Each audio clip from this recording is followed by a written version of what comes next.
Naisip mo na ba kung ano ang mga sikreto para sa isang buhay na ganap, makabuluhan at may layunin? Mahigit 2,000 taon na ang nakalilipas, nagbigay si Jesus ng isang napaka-powerful na talumpati na umaalingaw-ngaw pa rin hanggang ngayon, hinahamon at binabago ang mga buhay sa buong mundo, ang Sermon sa Bundok. Ngunit ano ang nagpapakilos sa mga salitang ito? Ano ang mga aral na iniwan niya na maaaring magbago sa ating pananaw sa buhay? Sa video na ito tatalakayin natin ang mga makapangyarihang prinsipyo ng Sermon sa Bundok at alamin kung paano ito maipapamuhay sa ating araw-araw. Samahan mo ako dahil bawat salita ay maaaring magdala ng malaking pagbabago. Ngunit bago tayo magsimula, nais kong hingin ng isang bagay. Ikaw na nanonood, nagtitiwala ka ba sa Diyos? Kung oo, magkomento sa ibaba, nagtitiwala ako sa iyo, Diyos.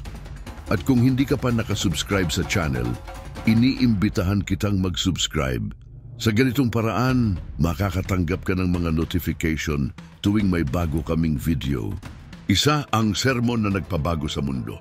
Ang Sermon sa Bundok ay isa sa mga pinakatanyag na bahagi ng ministeryo ni Jesus na nakatala sa Mateo Kabanata 5 hanggang 7. Ito'y binigkas niya sa isang simpleng lugar ngunit puno ng simbolismo, isang burol sa rehiyon ng Galilea kung saan nagtipon ang maraming tao upang marinig ang kanyang mga salita.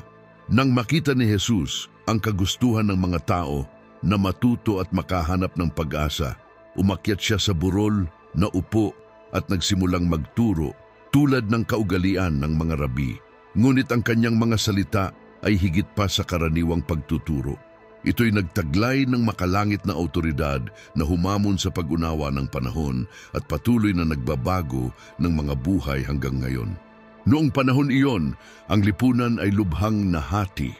Ang mga pinuno ng relihiyon tulad ng mga Pariseo at Eskriba ay ginawang mabigat na sistema ng mga batas at tradisyon ang kautusan ng Diyos, na madalas na nagtatakip sa tunay na layunin ng pagmamahal at pagsunod sa Diyos. Ang pananakop ng mga Romano ay nagdulot ng pang-aapi sa politika at lipunan, at ang mga tao ay umaasa sa isang Mesyas na magdadala ng kalayaan. Sa ganitong konteksto ng kawalan ng pag-asa at kawalang katiyakan, ang Sermon sa Bundok ay naging parang sinag ng liwanag, nag-aalok ng bagong pananaw ng buhay batay sa mga halaga ng kaharian ng Diyos. Ang nakapagpapahalaga sa talumpating ito ay ang revolusyonaryong mensahe nito. Hindi lamang muling ipinaliwanag ni Jesus ang kautusan ni Moises, ngunit itinataas niya ito sa mas malalim na antas na nakatuon sa pagbabagong loob ng puso. Sinimulan niya ito sa mga pagpapala, Beatitudes, isang serye ng mga pahayag na humahamon sa mga makamundong halaga. Dito, ibinubunyag ni Jesus na ang tunay na kaligayahan at pagpapala ay hindi nagmumula sa kayamanan, kapangyarihan o katayuan, kundi sa tunay na pagpapakumbaba sa harap ng Diyos. Ang kwentong ito ay nagpapaalala sa atin na tinatawag tayo ng Diyos na magtiwala sa Kanya kahit sa mga pinakamahirap na sandali. Kaya nilikha ko ang ebook na Pagtagumpayan ang Pag-aalala. Isang 22 araw na pag-aaral sa Biblia. Isang makabagong gabay na magdadala sa iyo sa isang araw-araw na paglalakbay na may mga pagninilay, panalangin at praktikal na hakbang upang patatagin ang iyong pananampalataya at mamuhay ng may kapayapaan. Ang link ay nakapirmi sa unang komento. Huwag palampasin ang pagkakataong maranasan ang kapayapaan ng Diyos at baguhin ang iyong espiritual na paglalakbay. Nagpatuloy siya, binibigyang papuri ang mga nagdadalamhati, ang mga maamo, ang mga nagugutom at nauuhaw sa katuwiran, at ang mga mahabagin na ipinapakita na ang kaharian ng Diyos ay para sa mga kumikilala sa kanilang pangangailangang espiritual at nagsisikap na mamuhay ayon sa mga walang hanggang halaga. Bukod dito, inilarawan ni Jesus ang kanyang mga tagasunod bilang asin ng lupa at ilaw ng mundo. Mateo 5:13-16. Tinawag niya sila upang maging mga ahente ng pagbabago na pinapanatili ang mga makadiyos na halaga sa isang tiwaling mundo at nagbibigay liwanag sa kadiliman ng katotohanan. Ang makapangyarihang talinghagang ito ay hindi lamang nagbigay inspirasyon sa mga nakikinig, ngunit hinamon din silang mamuhay nang ang kanilang mga gawa ay nagbibigay kaluwalhatian sa Diyos. Tinalakay din ng sermon ang mga temang praktikal at universal. Tinuro niya ang tungkol sa pagkakasundo, tinutuligsa ang galit at karahasan, Mateo 10:21-26. Itinataas ang pamantayan ng kalinisan sa pamamagitan ng pagtrato sa pangangalunya bilang problema ng puso, Mateo 5:27-30. At muling binibigyang kahulugan ang pagmamahal sa kapwa, kabilang ang pagmamahal kahit sa mga kaaway, Mateo 5:40-48. Hindi dumating si Jesus upang sirain ang kautusan, kundi upang tuparin ito, Mateo 5:17. Ipinapakita ang tunay nitong layunin at pinatutunayan na ang tunay na katuwiran ay higit pa sa panlabas na anyo o ritual. Ang sermon sa bundok ay higit pa sa isang hanay ng mga moral na turo. Ito ay isang espiritual na manifesto na naglalahad ng pananaw ni Jesus para sa isang bagong sangkatauhan.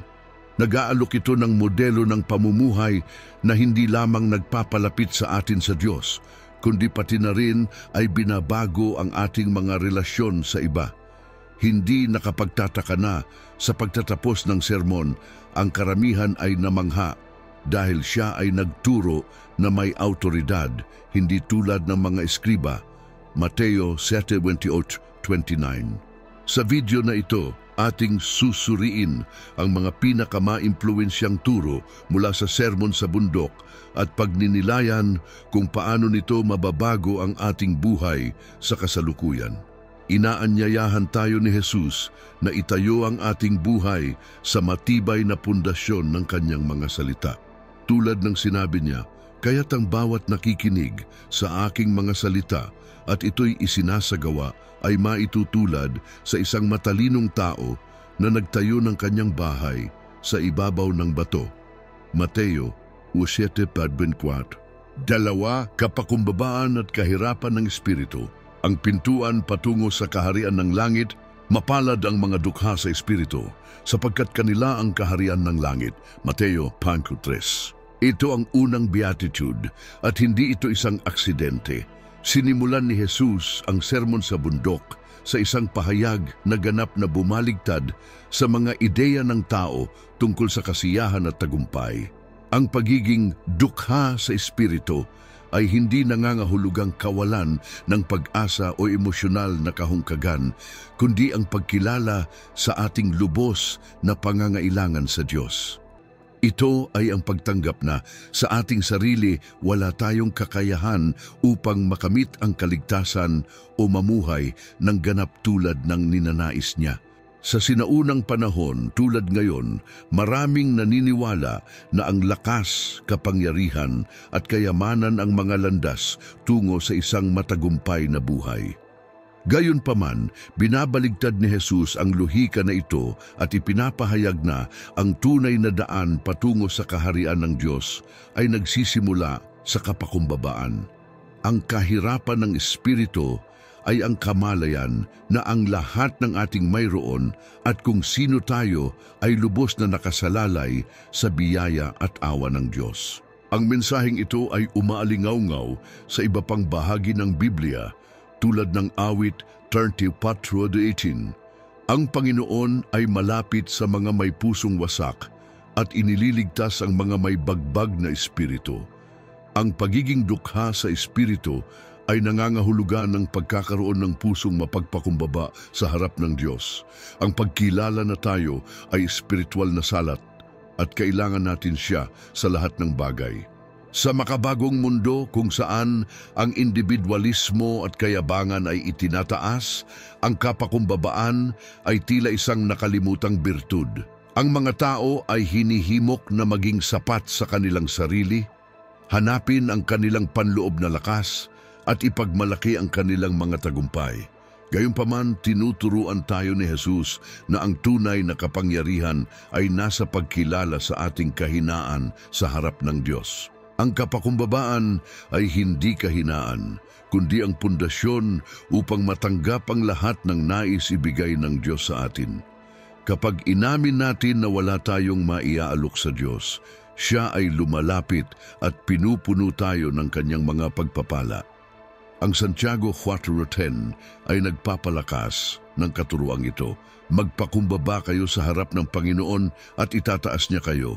Ang pagiging dukha sa Espiritu ay ang unang hakbang upang buksan ang mga pintuan ng kaharian ng langit, sapagkat ang isang mapagpakumbabang puso lamang ang maaaring tumanggap at makaunawa sa mga espiritual na yaman na nais ibahagi ng Diyos sa atin.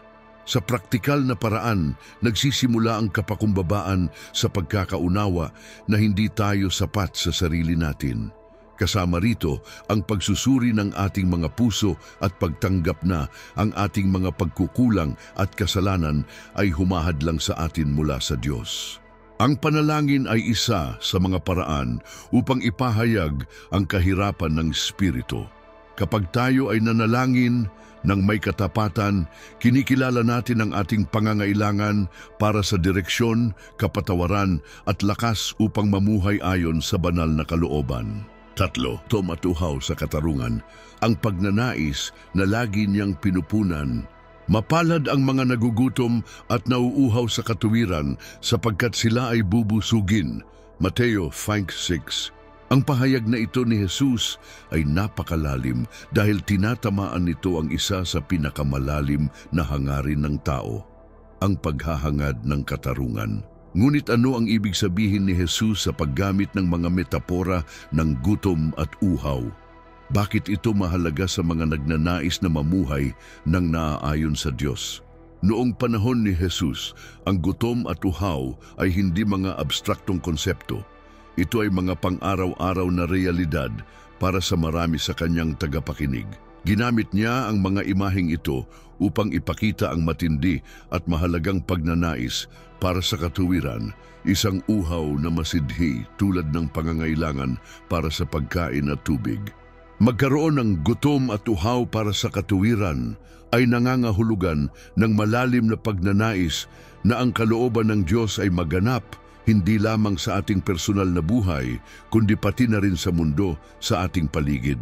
Hindi ito simpleng paghahanap ng katarungang panlipunan o legal, bagaman bahagi rin ito, kundi isang paghahanap para sa katuwiran na sumasalamin sa likas na katangian ng Diyos.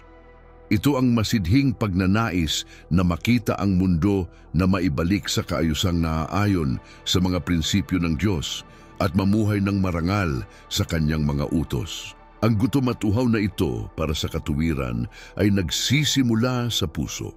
Dinadala tayo nitong tingnan ang ating mga sarili, harapin ang ating mga pagkakamali at kasalanan, at kilalanin na kung wala ang biyaya ng Diyos, hindi natin kayang mamuhay ng may katuwiran. Tulad ng isinulat ng salmista, kung paanong ang usa ay nananabik sa batis ng tubig, ganun din ang pananabik ng aking kaluluwa sa iyo, O Diyos. Awit 42:1. Tulad ng pisikal na gutom na nagtutulak sa atin na maghanap ng pagkain, ang pagnanais na ito ay nagtutulak sa atin na hanapin ang presensya ng Diyos, pag-aralan ang kanyang mga salita at isabuhay ang mga ito. Sa araw-araw na pamumuhay, ang paghahanap sa katuwiran ay maaring magpakita sa iba't ibang praktikal na paraan. Maaari itong mga hulugan ng pagiging tapat sa lahat ng ating ginagawa, kahit na walang nakakakita. Maaari rin itong magkahulugan ng pagtatanggol sa mga walang boses, paglaban sa katiwalian o pagtulong sa mga nangangailangan. Maaari rin itong mga hulugan ng pagpapatawad sa mga nagkasala sa atin, kahit na mahirap ito para sa ating makataong damdamin. Ang paghahanap sa katuwiran, sa kabuuan, ay isang paraan upang ipakita ang kabutihan, awa at kabanalan ng Diyos sa lahat ng aspeto ng ating buhay. Ginawa ni Jesus ang isang makapangyarihang pangako para sa mga may ganitong gutom at uhaw, sila ay bubusugin. Ibig sabihin, ang Diyos ay hindi kailanman nagpapabaya sa isang tunay na hangarin para sa katuwiran. Pinupunan niya ang pagnanais na ito dito sa lupa at pati na rin sa kawalang hanggan.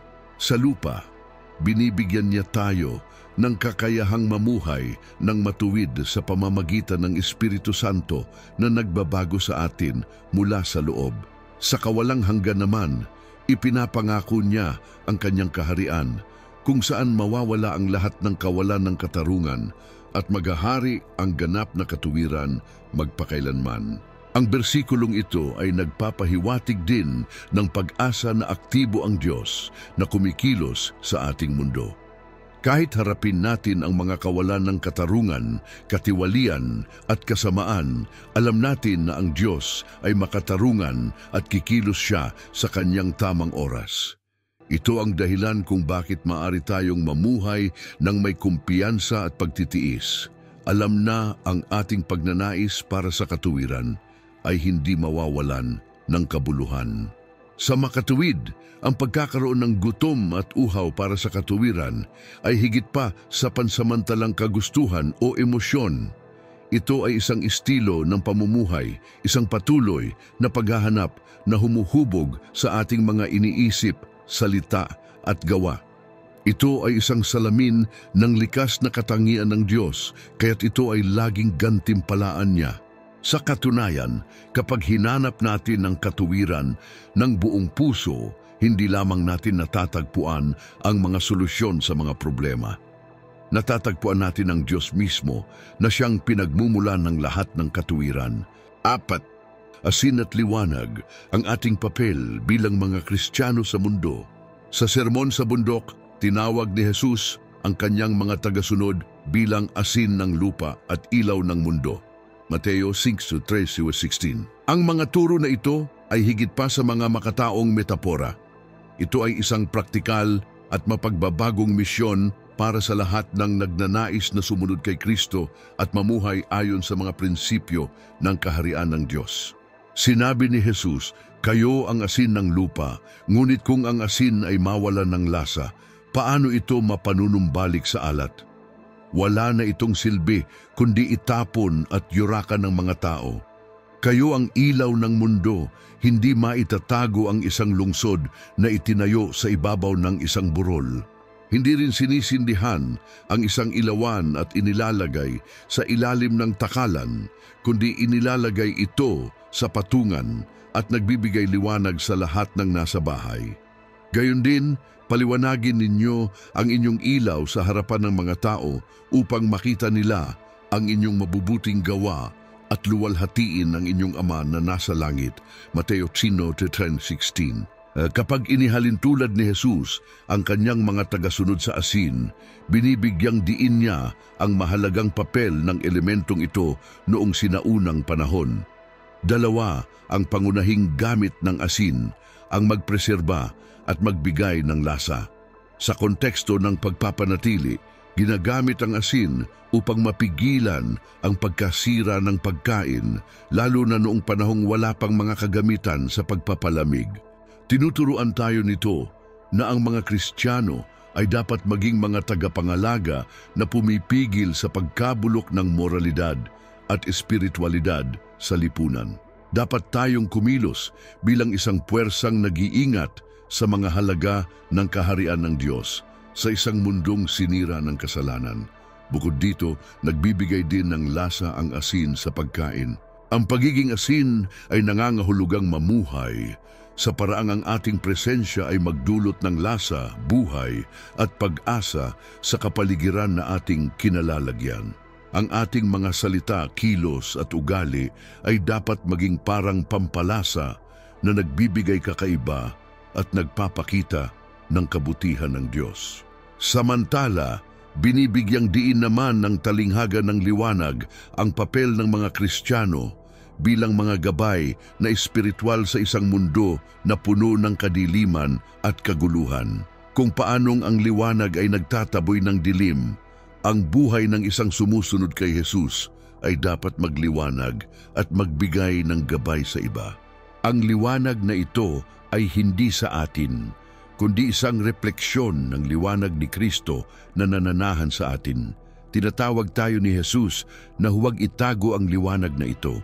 Hinihikayat niya tayong ilagay ito sa talaksan ng ilawan o sa lugar na makikita at makikinabang ang pinakamaraming tao. Noong sinaunang panahon, ang mga lungsod na nasa tuktok ng mga bundok ay makikita mula sa malayo, lalo na sa gabi dahil sa mga ilaw na nagmumula sa kanilang mga tahanan. Sa parehong paraan, hinahamon tayo ni Jesus na maging tulad ng mga lungsod na ito, kitang-kita, bukas at nagbibigay inspirasyon sa lahat ng nagmamasid sa atin. Hindi natin dapat ikahiya ang ating pananampalataya o itago ito, kundi mamuhay sa paraang ang ating mga gawa ay nagtuturo patungo sa Diyos. Ang pamumuhay bilang asin at liwanag ay may praktikal na kahulugan. Ito ay nangangahulugang pagpapanatili ng mga banal na halaga, ipaglaban ang kung ano ang makatarungan, mapagmahal at totoo kahit sa gitna ng pagsubok. Pagbibigay lasa sa mundo, maging mabait, mahabagin at nakapagpapalakas loob sa isang mundong madalas ay puno ng kapaitan. Pagningning ng liwanag ni Kristo, ipakita ang pananampalataya at integridad sa maliliit at malalaking desisyon na nagiging halimbawa sa iba. Paggawa ng mabubuting gawa, hindi para sa ating kaluwalhatian, kundi upang makita ng mga tao ang mga gawaing ito at luwalhatiin ng Diyos. Mateo 5:16. Binalaan din tayo ni Jesus tungkol sa panganib ng pagkawala ng ating pagiging makabuluhan. Kapag ang asin ay nawalan ng lasa, ito ay nagiging walang silbi. Isang paalala ito na huwag tayong magpabago sa mundo o talikuran ang ating mga halaga. Gayon din, ang pagtatago ng liwanag sa ilalim ng isang basket ay nangangahulugan ng pagpapabaya sa ating misyon. Tinatawag tayong mamuhay ng may pagiging totoo at epekto upang sa pagmasdan ng mga tao ang ating buhay, sila ay mahikayat patungo sa Diyos. Ang mga salitang ito ni Jesus ay isang makapangyarihang paalala na bilang mga Kristiyano, mayroon tayong spiritual at moral na responsibilidad sa ating lipunan. Kapag namuhay tayo bilang asin at liwanag, hindi lamang natin naaapektuhan ng mundo sa ating paligid, kundi itinuturo din natin ang biyaya, pag-ibig at katotohanan ng Diyos na ginagawa siyang kilala sa sangkatauhan. 5. Ang kalinisan ng puso at ang pagkakita sa Diyos. Mapapalad ang mga may malinis na puso, sapagkat makikita nila ang Diyos. Mateo 5:8. Sa pamamagitan ng mga simpleng salitang ito, ipinakilala sa atin ni Jesus ang isa sa mga pinakamalalim at pinakamapaghahamon na mga Beatitudes. Ang kalinisan ng puso ay hindi lamang isang estado ng pamumuhay, kundi isang refleksyon ng pinakamatimtimang relasyon na maaari nating magkaroon sa Diyos. Ang makikita ang Diyos na binanggit sa talatang ito ay hindi lamang isang pangakong para sa hinaharap, kundi isang katotohanang nagsisimula ngayon kapag ang ating mga puso ay nakaayon sa kabanalan at mga layunin ng Diyos. Sa kulturang Hudyo noong panahon ni Jesus, ang puso ay itinuturing na sentro ng espiritual, emosyonal at moral na buhay. Hindi lamang ito isang pisikal na organo, kundi ang lugar kung saan nananahan ang mga pag-iisip, pagnanasa at intensyon ng tao. Ang kalinisan ng puso sa makatuwid ay higit pa sa panlabas na anyo o mababaw na mga aksyon. Ito ay tungkol sa pinakapuso ng ating pagkatao, kung sino talaga tayo kapag walang ibang nakatingin. Ang kalinisan ng puso ay hindi likas para sa tao. Gaya ng isinulat ng propetang Jeremias, ang puso ay mandaraya higit sa lahat ng bagay at lubhang masama. Sino ang makakaalam nito? Jeremias 7:9. Ito ang dahilan kung bakit kailangan natin ng himala sa espiritual upang makamit ang kalinisan, isang bagay na tanging Diyos lamang ang makagagawa sa atin. Malinaw na ipinahayag ito ng Salmista David sa kanyang panalangin, Likhaan mo ako ng isang dalisay na puso, O Diyos, at magbago ka sa loob ko ng isang matibay na espiritu. Salmo 51:10. Ngunit paano natin mapapanatili ang isang malinis na puso sa mundong puno ng distraksyon, tukso at karumihan? Nagsisimula ang proseso sa isang tunay na relasyon sa Diyos. Ang pagkilala sa ating kawalang kakayahan na linisin ang ating sarili ay ang unang hakbang. Ang Diyos ang naglilinis ng ating mga puso, ngunit dapat tayong maging bukas upang payagan siyang gawin ito sa atin.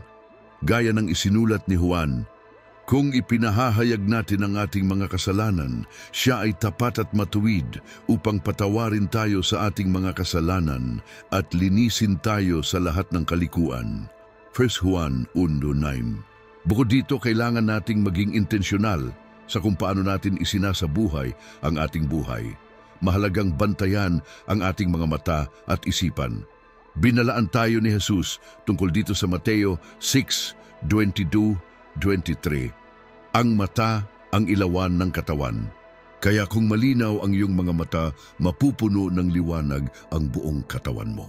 Ngunit kung masama ang iyong mga mata, ang buong katawan mo ay mapupuno ng kadiliman. Nangangahulugan ito na dapat nating iwasan ang mga bagay na nagpaparumi sa ating kalooban, maging ito man ay sa pamamagitan ng ating pinapanood, pinapakinggan o binabasa. Isa pang mahalagang aspeto ay ang katapatan. Ang kalinisan ng puso ay nauugnay din sa integridad. Ito ay ang pagiging pareho ng tao sa loob at labas, nang walang pagkukunwari o pagpapaimbabaw. Madalas na binabatikos ni Jesus ang mga Pariseo dahil sa kanilang panlabas na relihiyosidad. Tinawag niya silang mga libingang pinaputi. Mateo 23:27. Maganda sa labas, ngunit puno ng karumihan sa loob. Ang malinis na puso ay yaong naghahangad na kalugdan ng Diyos ng palihim nang hindi iniintindi ang opinyon ng iba. Sa wakas, ang panalangin at pagmumuni-muni sa salita ng Diyos ay mahahalagang kasangkapan upang mapanatiling malinis ang ating mga puso. Ang Salmo 119:9 ay nagtatanong, paano maitataguyod ng isang kabataan ang kanyang lakad ng malinis? At ang sagot ay agad na ibinigay, sa pamamagitan ng pamumuhay ayon sa iyong salita. Ang pagbibigay ng oras para sa Diyos, kapwa sa panalangin at sa pag-aaral ng banal na kasulatan ay tumutulong upang hubugin ang ating puso ayon sa wangis ni Kristo. 6. Tagapagpayapa, salamin ng katangian ng Diyos. Mapapalad ang mga tagapagpayapa sapagkat sila'y tatawaging mga anak ng Diyos. Mateo 5:9. Sa mga salitang ito, hinahamon tayo ni Jesus na maging mga instrumento ng kapayapaan sa isang mundong puno ng pagkakawatak-watak, tensyon at kaguluhan. Ngunit ano ang ibig sabihin ng maging isang tagapagpayapa? Upang ganap na maunawaan ang aral na ito ni Jesus, kailangan nating tingnan ang higit pa sa mababaw na konsepto ng kapayapaan. Ang kapayapaan na inilarawan niya ay hindi lamang kawalan ng panlabas na sigalot, kundi ang panloob na pagbabago na sumasalamin sa katangian ng Diyos sa gitna ng pagsubok. Ang konsepto ng pagiging tagapagpayapa ayon sa turo ni Jesus ay nakaugat sa mismong katangian ng Diyos. Sa Efeso 2:14, pinaalalahanan tayo ni Pablo na siya ang ating kapayapaan. Si Jesus ang prinsipe ng kapayapaan, Isaiah 9:6, at sa pamamagitan ng kanyang sakripisyo, pinagkakasundo niya ang mga tao sa Diyos at sa isa't isa. Dahil dito, ang pagiging tagapagpayapa ay hindi lamang tungkol sa pag-iwas sa alitan, kundi ang pagiging salamin ng banal na katangian ng pagkakasundo, pagtataguyod ng muling pagkakasundo ng mga relasyon at paglikha ng mga kapaligirang puno ng pagmamahal at pangunawa. Sa isang mundong puno ng pagkakawatak-watak sa mga pamilya, simbahan, lipunan o maging sa pagitan ng mga bansa, napakahalaga ng mensahe ni Jesus tungkol sa pagpapayapa. Nabubuhay tayo sa panahon ng tumitinding pagkakabaha-bahagi kung saan ang mga pagkakaiba sa opinyon, politika, relihiyon at maging mga ideolohiya ay nagiging sanhi ng pagtatayo ng mga pader imbes na mga tulay. Ngunit tinatawagan tayo ni Jesus na maging mga ahente ng pagbabago, yaong mga sa halip na palalain ng tensyon ay pinipiling magtrabaho para sa pagkakasundo. Hindi ibig sabihin nito na ang mga tagapagpayapa ay dapat maging pasibo o magbulag-bulagan sa harap ng kawalang katarungan. Sa kabaligtaran, ang tunay na kapayapaan na itinuro ni Jesus ay aktibo at matapang. Hindi ito simpleng walang gawin sa harap ng sigalot, kundi gaya ng ipinakita niya mismo, madalas itong nangangailangan ng personal na sakripisyo, walang kondisyong pagpapatawad at maging ng mapagmahal na pakikitungo sa kawalang katarungan. Ang tagapagpayapa ay yaong kahit sa harap ng oposisyon ay pinipiling piliin ang pagkakasundo, dialogo at pagmamahal. Si Jesus ang pinakamataas na halimbawa ng pagiging tagapagpayapa. Sa kanyang buhay, hinarap niya ang mga pag-atake at maling pagkaunawa, ngunit palaging hinanap ang kapayapaan, maging sa pamamagitan ng pagpapagaling sa mga may sakit, pagkakasundo ng mga makasalanan sa Diyos, o maging sa pagpapatawad sa mga nagpakrusipik sa Kanya. Ang kanyang kamatayan sa krus ang pinakamataas na gawa ng pagpapayapa. Pinagkasundo niya ang sangkatauhan sa Diyos, hindi sa pamamagitan ng karahasan, kundi sa pamamagitan ng kanyang sakripisyo. Sa araw-araw, maaaring mukhang mahirap ang pagiging tagapagpayapa, ngunit mayroong maraming praktikal na paraan upang isabuhay ang aral na ito. Maaaring sa pamamagitan ng paglutas ng alitan sa pamilya, pagiging presensya ng katahimikan at pangunawa sa lugar ng trabaho, o pagbibigay ng tunay na pagpapatawad sa sinumang nakasakit sa atin. Ang pagiging tagapamayapa ay nangangahulugan din ng paghahanap ng mga solusyon na nagtataguyod ng pagkakaisa sa halip na palalain ang alitan. Isang praktikal na halimbawa nito ay ang pagiging tagapamagitan sa hindi pagkakaunawaan sa pagitan ng mga kaibigan o katrabaho, kung saan ang maingat na pakikinig at paghahanap ng mutual na pagkakaunawaan ay maaaring magbalik ng kapayapaan. Gayon din, maaari itong mga hulugan ng pagtanggap sa mga inaapi at nangangailangan, pagbibigay ng dignidad at habag sa halip ng paghamak at pag-abandona. Sa pamamagitan ng pagyakap sa ganitong pananaw, nagsisimula tayong magpakita ng katangian ng Diyos na likas na mapayapa. Bilang mga anak ng Diyos, tayo ay tinawag na mamuhay tulad niya, nagtataguyod ng kapayapaan sa bawat aspeto ng ating buhay. Ang pangako ni Jesus ay malinaw. Sila'y tatawaging mga anak ng Diyos. Nangangahulugan ito na ang tagapamayapa ay umaayon sa likas na katangian ng Diyos at dahil dito, kinikilala bilang kanyang anak. Ito ay hindi isang bagay na ating nakakamit sa sarili nating kakayahan, kundi sa pamamagitan ng biyaya ng Diyos na nagbibigay sa atin ng kakayahang mamuhay ayon sa kanyang mga pamantayan. Ang kapayapaan na inaalok ni Jesus ay lampas sa anumang nauunawaan ng tao. Ito ay isang kapayapaan na nagpapanatili ng katiwasayan sa gitna ng mga hamon, na pumipili ng landas ng pakikipagkasundo sa halip na magpaalipin sa galit at hinanakit. Sa ganitong paraan, sa ating pagiging tagapamayapa, hindi lamang natin sinasalamin ang katangian ng Diyos, kundi nagiging buhay na saksi rin tayo ng kanyang kaharian, isang kaharian ng kapayapaan, katarungan at kagalakan. Habang nagmumuni-muni sa aral na ito ni Jesus, tinatawagan tayong suriin ang ating mga saloobin at gawain sa araw-araw. Tayo ba ay nagtataguyod ng kapayapaan o nagpapalaganap ng alitan? Ginagaya ba natin ang katangian ng Diyos sa ating mga relasyon? Ang sagot sa mga tanong na ito ang magpapakita kung tunay tayong namumuhay bilang mga anak ng Diyos at mga tagapamayapa sa mundong lubos na nangangailangan ng pagkakasundo. Pito, persekusyon. Dahil sa katarungan, ang pangako ng gantimpala sa kaharian ng langit. Ang sermon sa bundok ay nagtuturo sa atin na ang persekusyon ay isang realidad para sa mga nagnanais mamuhay ayon sa mga prinsipyo ng kaharian ng Diyos. Sa mga talata ng Mateo 5:10-12, ipinangako ni Jesus ang isang bagay na maaaring tila hindi pangkaraniwan. Mapalad ang mga inuusig dahil sa katuwiran sapagkat kanila ang kaharian ng langit. Mapalad kayo kapag kayo'y nilalait, inuusig at pinaparatangan ng masasamang bagay ng dahil sa akin. Magalak kayo at magdiwang, sapagkat malaki ang inyong gantimpala sa langit, sapagkat gayon din ang ginawa nilang pag-uusig sa mga propeta na nauna sa inyo. Ang mga salitang ito ni Jesus ay malalim at puno ng kahulugan. Ipinapahayag nito ang katotohanan sa pagsunod natin sa halimbawa ni Kristo at sa pamumuhay alinsunod sa kanyang mga turo, hindi maiiwasan ang pagtutol mula sa mundo.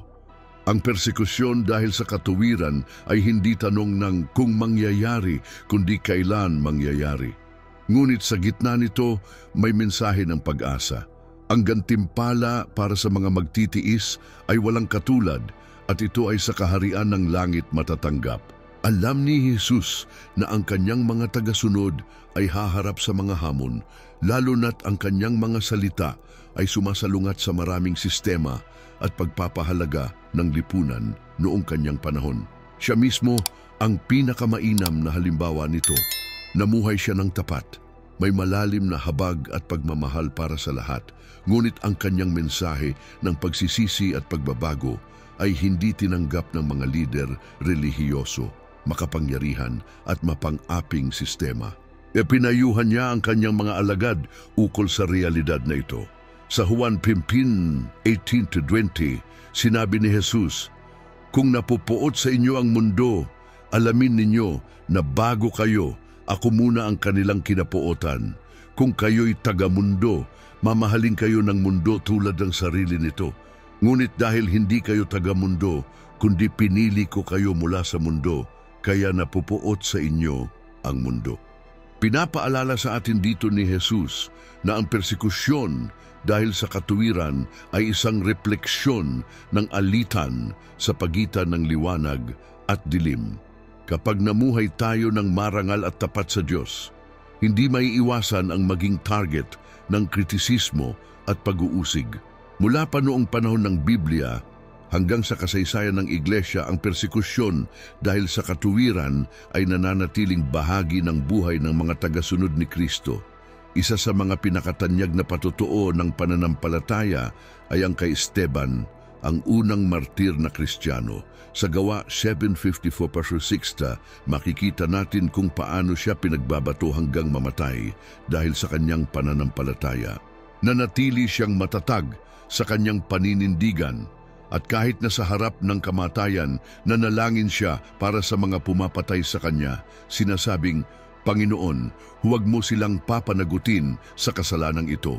Ang halimbawa niyang ito ng tapang at kapatawaran ay sumasalamin sa pangako ni Jesus na ang mga nagpupunyagi sa gitna ng pag-uusig ay magkakaroon ng dakilang gantimpala sa langit. Sa kasalukuyan, maraming Kristiyano sa iba't ibang bahagi ng mundo ang patuloy na nakararanas ng matitinding pag-uusig. Sa mga bansa tulad ng China, Hilagang Korea at sa maraming bahagi ng Afrika at Gitnang Silangan, ang pagiging Kristiyano ay maaaring magdulot ng pagkakakulong, pagpapahirap o kahit kamatayan. Isang kamakailang halimbawa ay ang kwento ni Asia Bibi, isang Kristiyanang Pakistani na maling inakusahan ng pamumusong at ginugol ang maraming taon sa death row. Sa kabila ng matinding kahirapan, nanatili siyang matatag sa kanyang pananampalataya. Ang kanyang kwento ay nagbigay inspirasyon sa maraming tao dahil hindi siya sumuko sa pagsunod kay Kristo, kahit na ang lahat ng nasa paligid niya ay nagtutulak na itakwil niya ang kanyang pananampalataya. Ang mga patutuo ng mga Kristiyanong inuusig ay malalakas na paalala na ang pagpupunyagi sa pananampalataya sa kabila ng kahirapan ay may walang hanggang halaga. Ang pangako ni Jesus ay malinaw, Ang gantimpala ay magiging dakila sa kaharian ng langit. Ang gantimpalang ito ay hindi lamang isang kabayaran para sa pagdurusa, kundi isang walang hanggang karangalan para sa pagiging tapat sa katotohanan ng Diyos. Itinuturo sa atin ni Jesus sa Mateo 5:12 na ang pag-uusig na nararanasan natin dahil sa katuwiran ay tanda na tayo ay nasa tamang landas. Inaanyayahan niya tayong magalak at magsaya sa gitna ng pag-uusig sapagkat ang ating gantimpala ay magiging dakila sa langit. Ang ideya ng gantimpala ay hindi lamang material o agad-agad, kundi isang pangako ng walang hanggang kaluwalhatian at pakikipag-isa sa Diyos. Sa Roma, isinulat ni Pablo, sapagkat iniisip ko na ang mga pagtitiis sa kasalukuyang panahon ay hindi maihahambing sa kaluwalhatiang mahahayag sa atin. Ang pagdurusa dahil kay Kristo, kung gayon, ay isang pagdurusang may layunin. Ito ay humuhubog sa atin, nagpapalapit sa Diyos at naghahanda sa atin para sa isang walang hanggang gantimpalang higit sa anumang pagdurusa sa mundo. Ang pagdurusang nararanasan ng mga Kristiyano sa kanilang pamumuhay ayon sa katuwiran ng Diyos ay itinuturing na mahalaga sa kanyang mga mata. Sa 2 Korinto 4:7, ipinaalala sa atin ni Pablo, sapagkat ang magaan at panandaliang kapighatiang ito ay naghahanda para sa atin ng isang walang hanggang kaluwalhatian na walang katulad. Ang pag-uusig, kung gayon, ay hindi lamang isang pagsubok ng pananampalataya, kundi isang pagkakataon upang mag-ipon ng kayamanan sa kaharian ng langit. Huling mensahe ng pagsasaalang-alang, ang mga salita ni Jesus bilang batayan ng isang buhay na ganap at makabuluhan. Ang mensahe ng sermon sa bundok ay walang hanggan. Hindi lamang nagbigay si Jesus ng mga alituntunin para sa mas mabuting pamumuhay, kundi ibinigay niya ang mga pangunahing prinsipyo para sa isang buhay na may layunin at kahulugan. Sa pagsunod natin sa kanyang mga turo, hindi lamang tayo naghahangad ng wastong asal o moralidad, kundi lumalapit tayo sa Diyos at namumuhay ayon sa kanyang plano para sa atin. Ang mga salitang ito ay hindi lamang para pakinggan, kundi para isabuhay. Kapag ipinamumuhay natin ang mga aral na ito araw-araw, nararanasan natin ang kapayapaang hindi maibibigay ng mundo at ang kagalakang nagmumula sa pagkaalam na tayo ay nakikiayon sa puso ng Diyos. Kaya't ang malaking tanong ay, paano tayo mas makapamumuhay ayon sa mga turo ni Jesus? Paano natin mapapahintulutan ang sermon sa bundok na baguhin ang ating mga saloobin at dalhin tayo sa mas malalim na ugnayan sa Diyos at sa kapwa? Naway araw-araw, habang pinagninilayan natin ang kanyang mga salita, mabuhay tayo ng tulad ng itinuro niya, na may kababaang loob, naghahangad ng katarungan, nagiging liwanag sa mundo at nagtataguyod ng kapayapaan. At habang ginagawa natin ito, naway madama natin ang kanyang presensya ng mas malapit na may katiyakang tayo ay lumalakad sa landas ng tunay na kaligayahan at kaganapan.